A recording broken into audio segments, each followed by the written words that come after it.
So if you're in my situation, what would you do? So I'm a father of two boys, 5 and 7, and over this week, we've been packing this book because I'm a kids finance author, Nana the Naughty Savings Jar, and my kids have been so great in packing it. It's a family business that I started with them.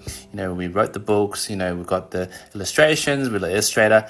They were fantastic. So I rewarded them by taking them to a water park in New South Wales called Jamboree.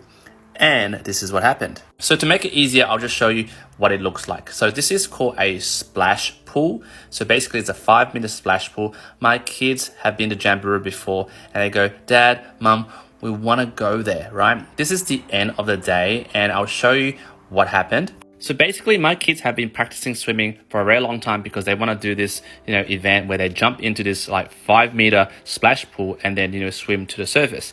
And my wife was like, are you sure, kids? And I'm like, guys, are you sure? So Mum over here just showed them what it would look like. And basically that's what happens. You're standing up here over here and then you jump down, right? So the kids who are like 5 and 7, two boys are like, yeah, let's do it, right? And I'm like, as a dad, I always encourage my kids to be brave. They want to be brave, let's be brave. So the first decision was whether we do it or not. The kids were like, yeah, let's do it. The second decision was which one? Do we do the highest one, the second highest one, or we do the slide? Now, I said to the kids, I'm like, hey, look, for your first dive or first jump, maybe try the slide, right? See whether you like it or not, right? I mean, before you go for the highest one, just do the slide. So they agreed. So we lined up. Now, I don't know whether you can see here, but this is my wife swimming, okay? That's her swimming.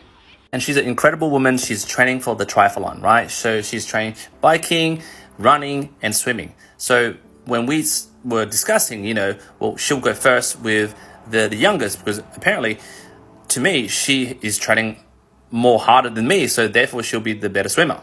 But when it came down to the time when my wife was sliding down, because obviously the parent will slide down first, and she'll be like, over here waiting for my youngest, right?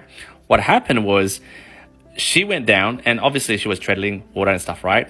My youngest slid down and basically, so let me diagrammatically explain this. So this is my youngest. He goes down here. Boom. This is my wife over here. W for wife. And he was supposed to swim.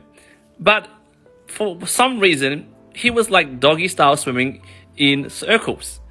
And what happened was the lifeguard over here, two lifeguards panicked and jumped in and saved, pretending my wife and my youngest son is still here, they saved them both and pulled them out. Now this is where it gets interesting, right? This is where the would you do what I would have done, right? Because I was next in line, right? I was next in line with my eldest. And then blurting on the speakers, excuse me, parents, we would like to repeat, this splash pool is for competent swimmers. We appreciate your honesty. So please, if your kid is not a competent swimmer, please do not attempt. So imagine at this moment, I was literally there.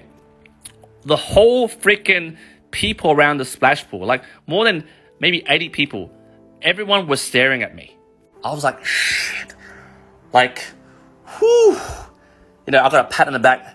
Hey buddy, you should not do this right? You sure your son is not going to be like your other son? Are you sure?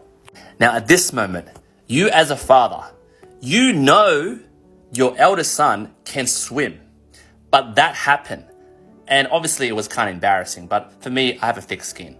But you as a father, there's pressure around you. The bloody lifeguard was giving me shady attitude.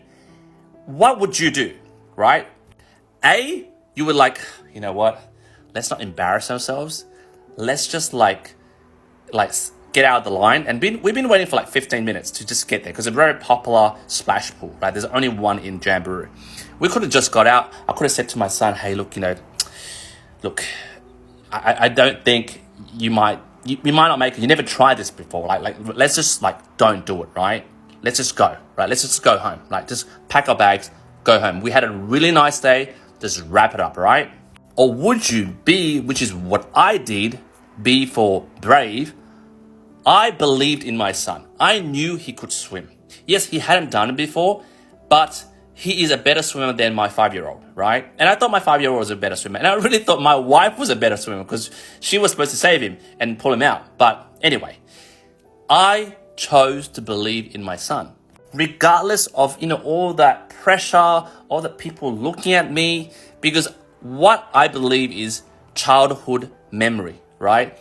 I don't want 15 years, 20 years from that day, him sealing into his mind, his psyche, that his dad didn't believe in him. Even if he struggled, it didn't matter. I believed that he could do it. And we slid down.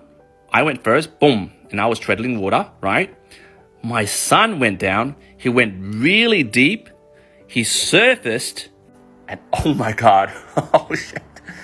He was swimming towards me. He locked in eyes with me. He's like, Dad, I got you. I was like, you got this. You got this. And he swam. Everyone was expecting us to fail, but bam, we did this. Now, a lot of you would say, hey, Q, this is dangerous. You have to make sure your kids are competent swimmers, blah, blah, blah, blah, blah. I know. I probably will do it again. But why I want to do this is because I'm a first generation, Australian, and I have parents who are old school, and I can tell you right now, if we went back time and that was my dad and my mom, oh man, your embarrassment, just go. There was no belief system in me when I was growing up. I did not want to repeat that generational curse of low self-esteem, low belief in my ability to make it, which I struggle a lot every day just to prove myself to my older self that I can still keep doing it. Self-doubt. I didn't want to pass that to my child, and therefore I chose to believe in him. So in that situation, what would you do? I know, long video, but if you're at the end of this video, what would you do? Would you just get out because of embarrassment, or you would have believed in your son? Jump in the comments. I really want to know what you think.